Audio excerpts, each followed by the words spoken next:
एक बार चार लड़के अपने प्रतिभा और ज्ञान को जानने के लिए एक संत के पास पहुंचे।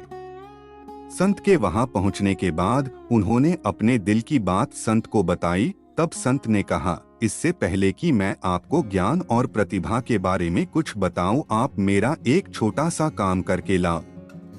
उन्होंने चारों को एक एक तोता दिया और उनसे कहा कि इनकी गर्दन ऐसी जगह जाकर मरोड़ना जहां आपको कोई देख न सके।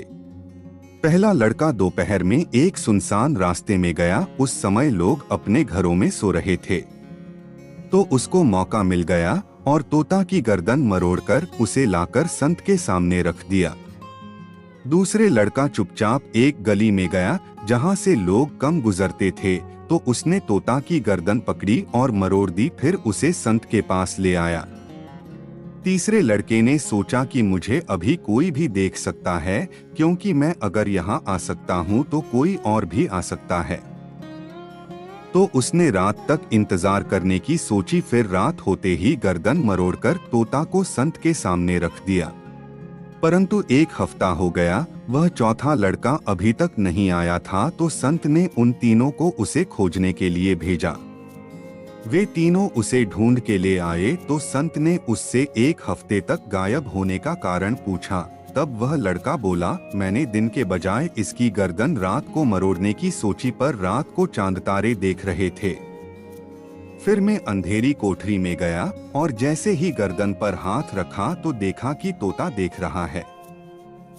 उसकी आंखें चमक रही थी। फिर मैंने इसकी आंखें बांध दी।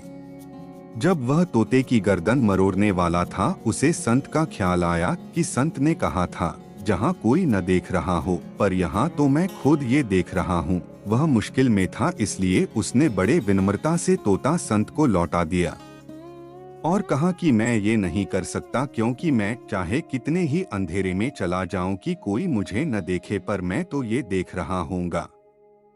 और आपने कहा था कि कोई न देख पाए। यह सब देखने के बाद संत ने उन तीनों लड़कों को वहां से विदा कर दिया और कहा कि तुम तीनों अपनी प्रतिभा नहीं पहचान सके। संत ने उस चौथे लड़के को रोक लिया, क्योंकि वह एक बहुत ही गहरे अनुभव में पहुंचा था और खुद को जान पाया था। दोस्तों, यही बात हमें खुद के लिए देखनी चाहिए।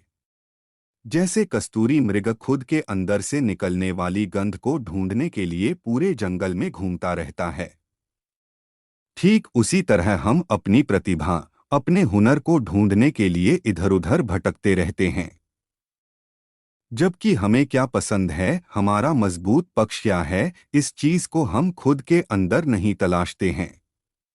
ऐसे ही मोटिवेशनल कहानी को सुनते रहने के लिए वीडियो को लाइक कर चैनल को सब्सक्राइब करें और कमेंट में जय श्री राम लिखें।